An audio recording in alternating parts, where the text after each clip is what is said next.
Coba lihat di sini faktor-faktor yang mempengaruhi korosi. Korosi itu perkaratan pada besi.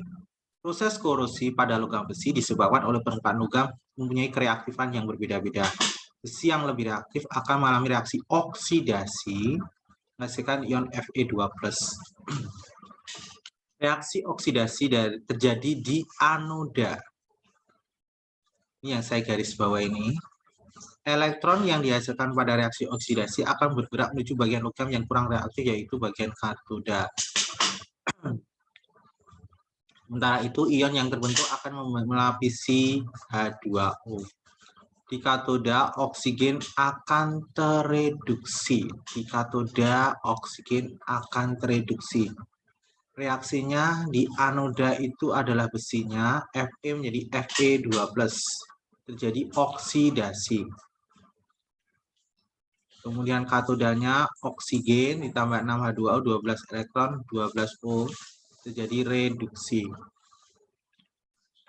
Nah, kita lanjutkan lagi. Ini teorinya, kamu nanti baca sendiri.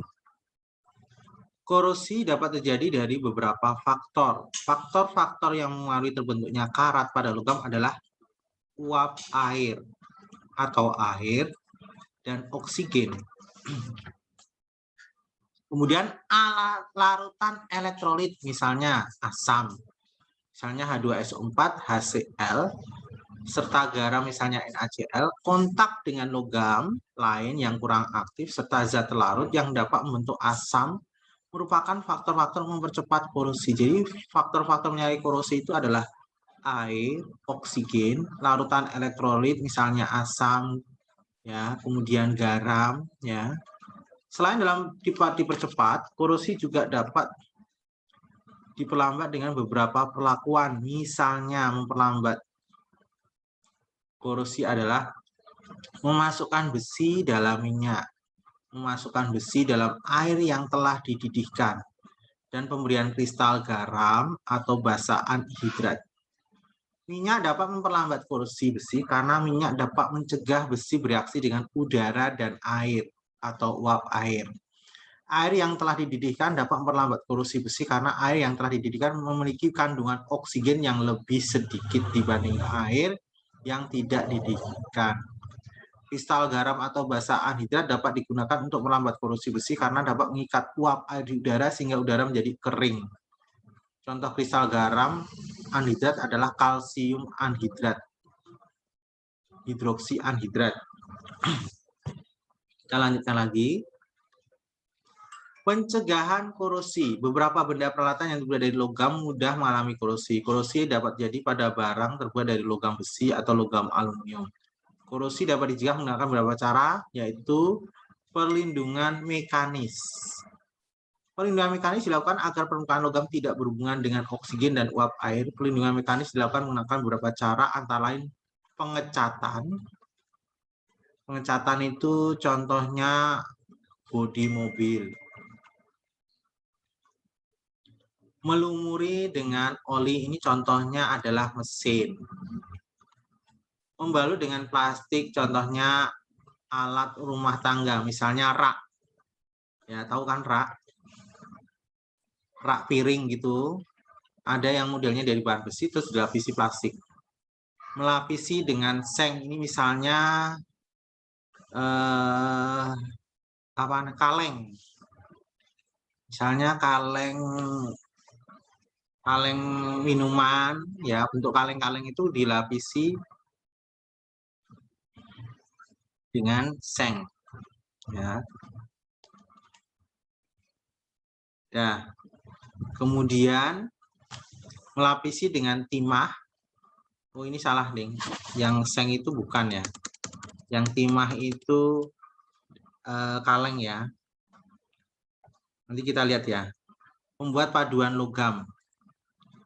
Bapak agak lupa yang melapisi seng dengan melapisi timah. Nanti di soal ada. Kita bahas. Kemudian perlindungan elektrokimia disebut juga perlindungan katodik, ya. Pengorbanan anoda. Caranya dengan menghubungkan logam besi dengan logam pelindung mempunyai E yang lebih kecil. Ini penting. Kemarin saya terangkan E lebih kecil untuk melindungi besi. Logam pelindung ditanam di dalam tanah atau air yang berada di dekat logam dilindungi. Sel volta raksasa akan terbentuk dengan logam pelindung sebagai anoda. Logam pelindung yang biasa digunakan untuk yaitu magnesium biasanya ya. Pelindungan elektrokimia biasa dilakukan untuk melindungi karat pada pipa air, menara raksasa, baling-baling kapal laut. Ini menggunakan pelindung magnesium. Ya, screenshot dulu yang ini.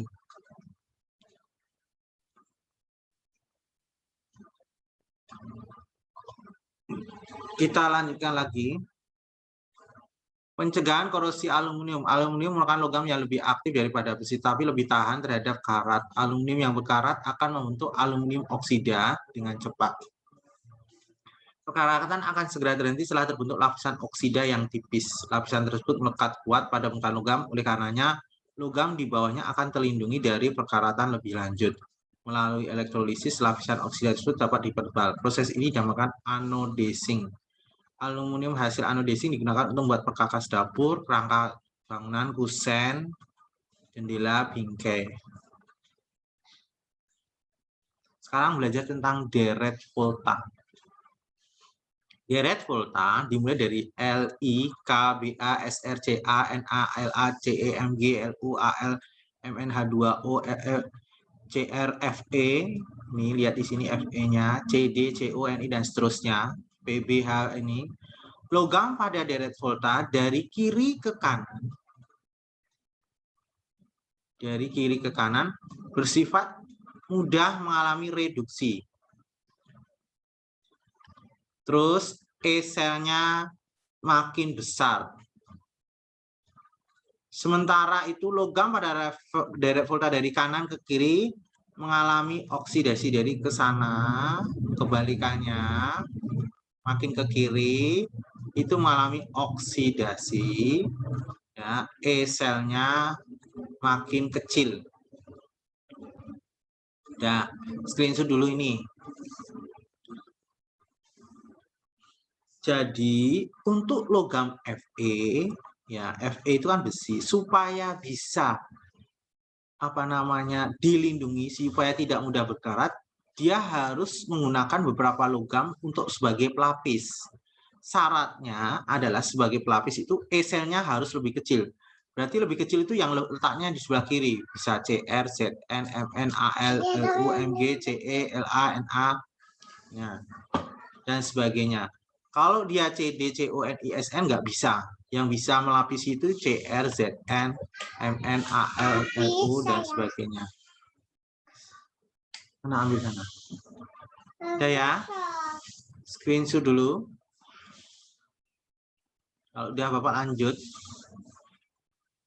Pada peristiwa korosi besi mengalami oksidasi, sedangkan yang mengalami reduksi tadi sudah diterangkan ya, coba.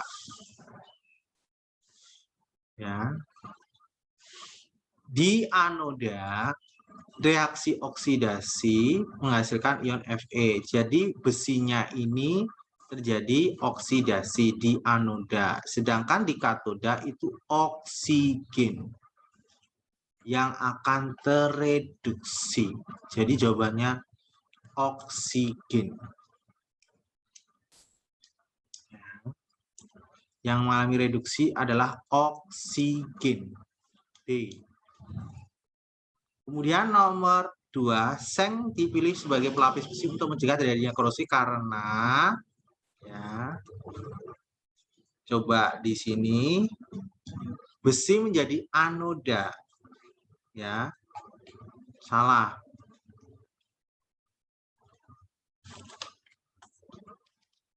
Ya. Kemudian seng menjadi katoda. Salah. Coba, ini kan besi dengan seng.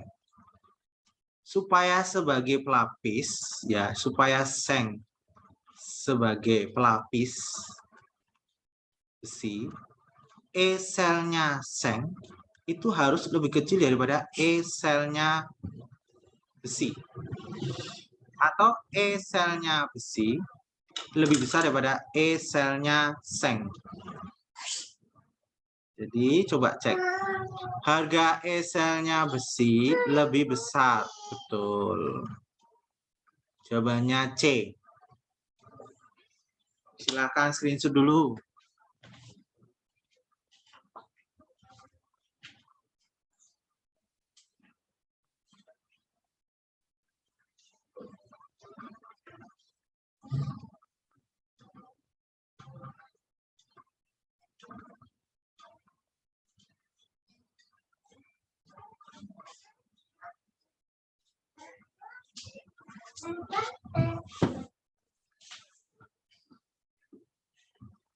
Dah, kita lanjutkan lagi. Diketahui data potensial elektroda standar seperti ini. Logam yang dapat melindungi besi, syaratnya harus E-selnya lebih kecil daripada E-sel besi. Coba cek besi. Besi itu E-selnya di sini 0 minus 0,44. Berarti harus lebih kecil dari 0 minus 0,44. Jadi ini minus 0,237. Ini sama ini lebih kecil ya. Jadi cuma satu aja nih, yaitu Mg. Jawabannya B. Dah. Berikutnya, hubungan yang tepat antara benda yang terkorosi dengan pencegahannya. Rak piring dicat salah. Ini dilapisi, tadi sudah saya terangkan, dilapisi plastik. Bodi mobil salah, ditimah salah, ini dicat. Pipa air ini dihubungkan dengan logam Mg, betul tadi kan. Coba. Nih. Logam pelindung yang biasa digunakan sebagai magnesium pelindungan elektrokimia biasa dilakukan untuk melindungi karat pada pipa air, menara raksasa, dan baling-baling kapal laut. Berarti jawabannya dilapisi magnesium. Ini betul. Tower listrik salah. Tower itu juga dilapisi Mg tadi. Ini salah. Dilapisi Mg. Mesin mobil itu dikasih oli. Ya. Bukan dikasih plastik, tapi dikasih oli. Jadi jawabannya C.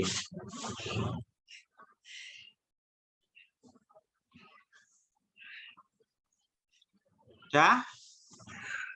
Screenshot dulu. Kita lanjutkan lagi.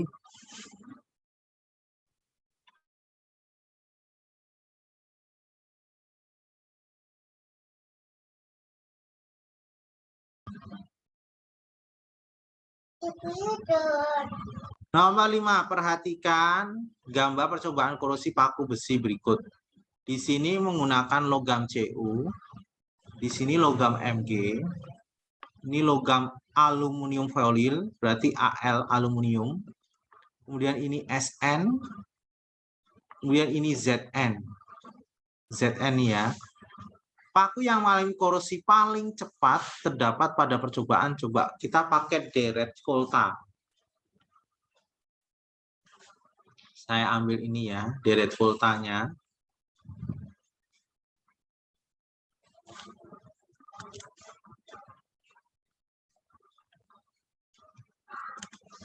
Ini deret voltanya, coba perhatikan baik-baik.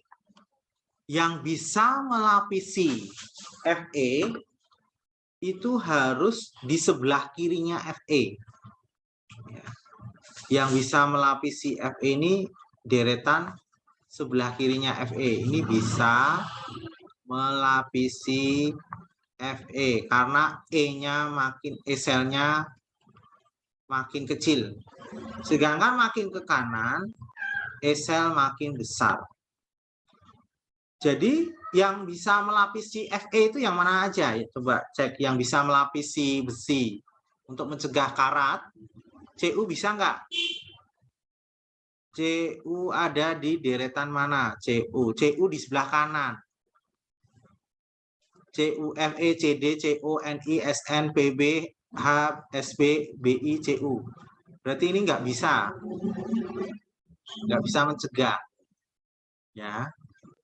Terus Al, aluminium. Aluminium itu bisa mencegah atau enggak? Aluminium posisinya di kiri dari Fe, berarti ini bisa mencegah korosi. Kemudian Zn. Zn itu letaknya di kiri juga, di kiri Fe, jadi bisa mencegah apa namanya? Mencegah karat. Kemudian Mg. Mg itu letaknya di kiri, ini Mg. Berarti bisa mencegah, betul. Kemudian Sn. Sn di sebelah kanan. Di kanan Fe, berarti ini tak bisa.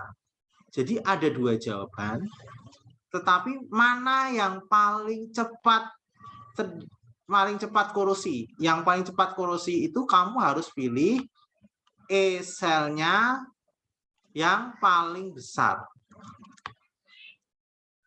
Letak Sn dengan Cu itu lebih kanan Cu daripada Sn.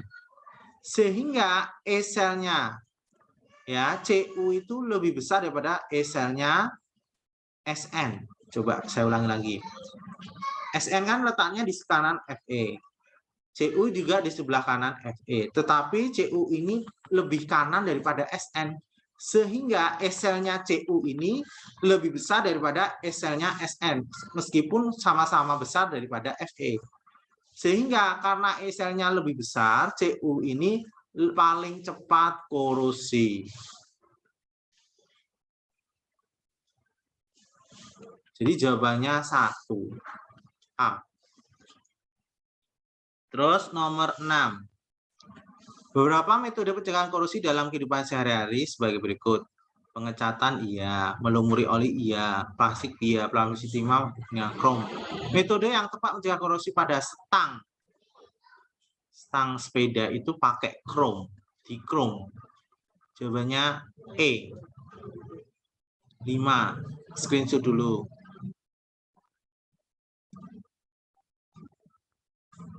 Sudah ya, screenshot dulu sudah ya. Kalau sudah Bapak lanjutkan lagi.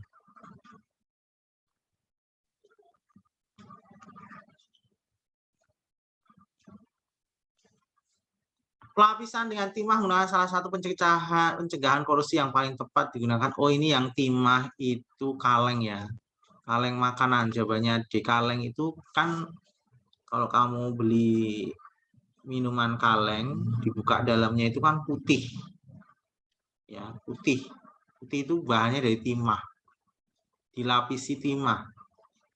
Kalau kamu beli sarden atau apa makanan yang apa namanya pakai kaleng-kaleng itu, kalau kamu buka di dalam kalengnya ada putih, itu ada pelapis timahnya. Jawabannya D. Nomor 8. Diketahui data potensial standar berikut ini.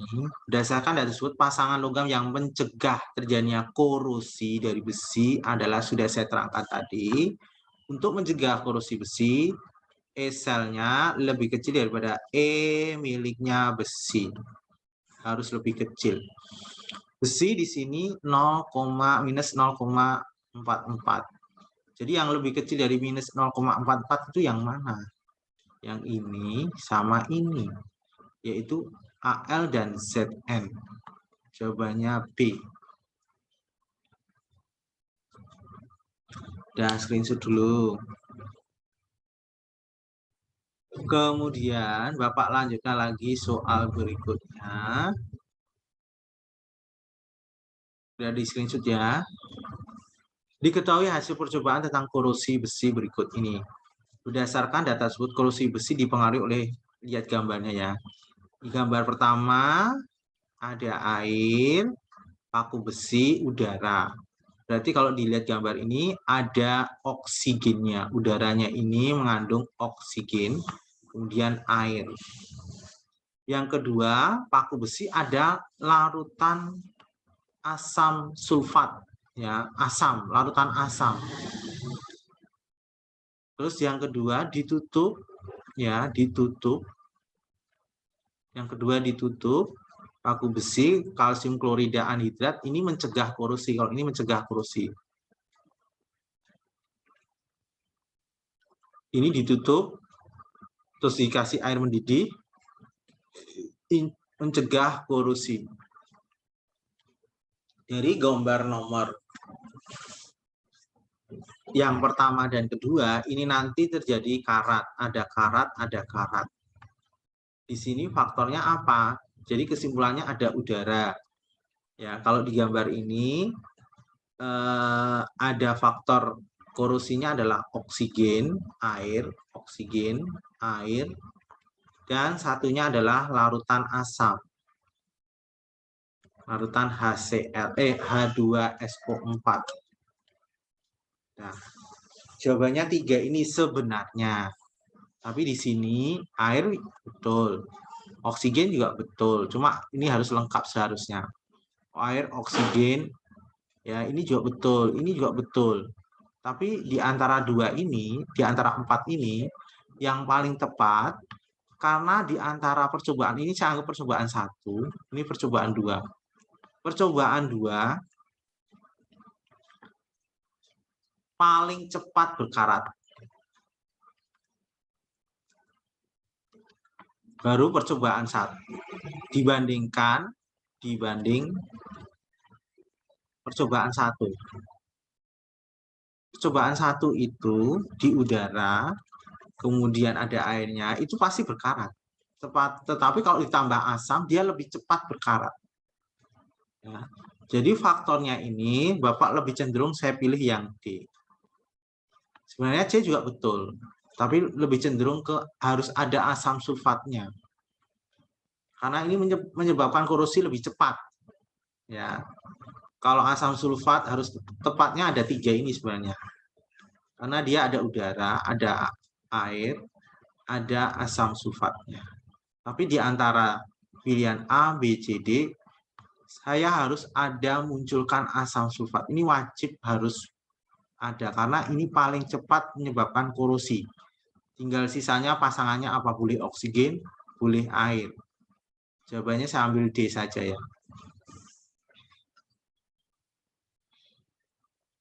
Silakan screenshot dulu.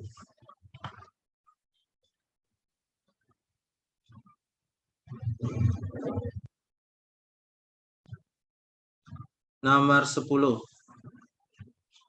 Ya. Di sini, Meda dan kelompok melakukan percobaan untuk melidiki faktor yang menyebabkan korosi dengan rancangan percobaan sebagai berikut.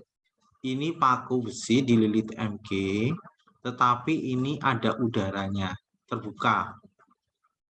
Ini paku besi dililiti Cu, tetapi ada udaranya terbuka.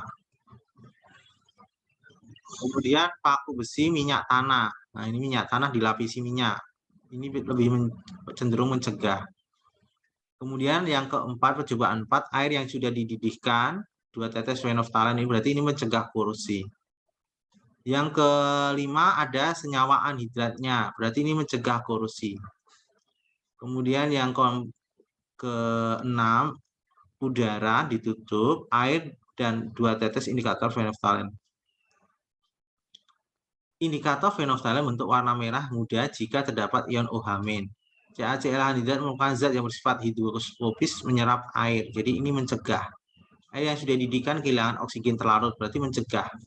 K3FeCN membentuk kompleks warna biru jika terdapat ion Fe2+. Coba percobaan 1 tidak terbentuk warna biru. Berarti nanti ya ini juga terbentuk warna biru. Paku tidak berkarat. Paku tidak berkarat. 3,4 tidak berkarat. Tidak berkarat. Paku tidak berkarat. Paku berkarat.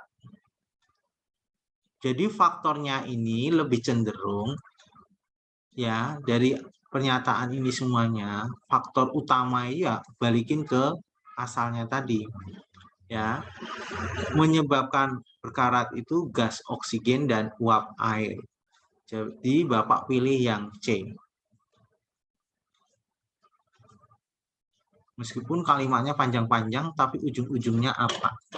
Faktor yang menyebabkan korosi itu ya air dengan oksigen. Dah, screenshot dulu.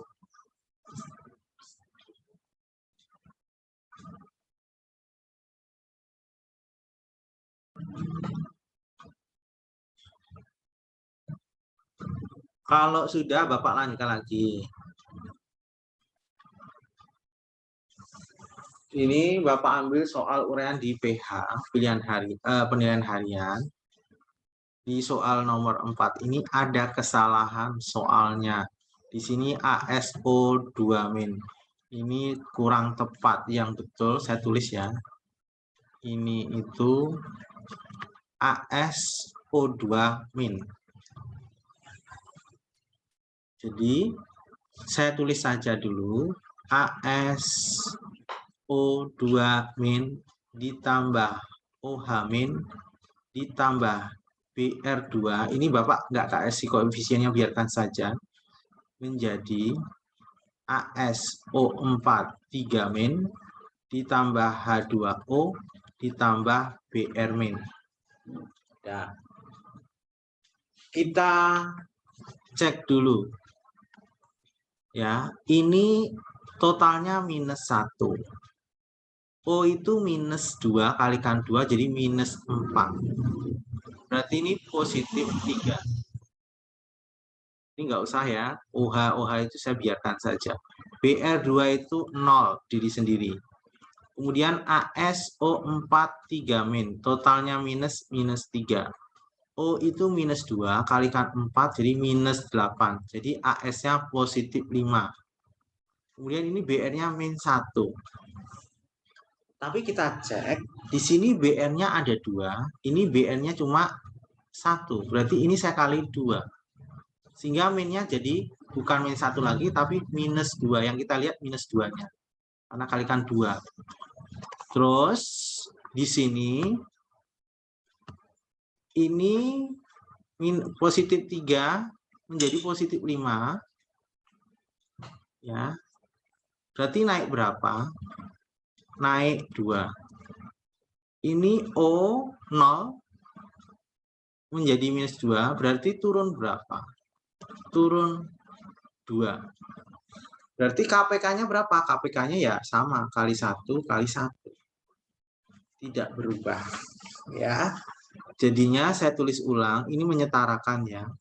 Jadi AS2O2-, jadi tidak berubah ya. OH- ditambah BR2 menjadi ASO4 3- ditambah H2O ditambah 2BR-. Kita hitung total muatannya dalam senyawa. Ini totalnya adalah -1. Ini juga -1. Ini 0. Jadi totalnya di sini adalah -2. Ya. Ini adalah -3. Ini 0. Ini -2. 2 kalikan -1 jadi -2. Totalnya adalah -5. Di sini adalah suasana basah.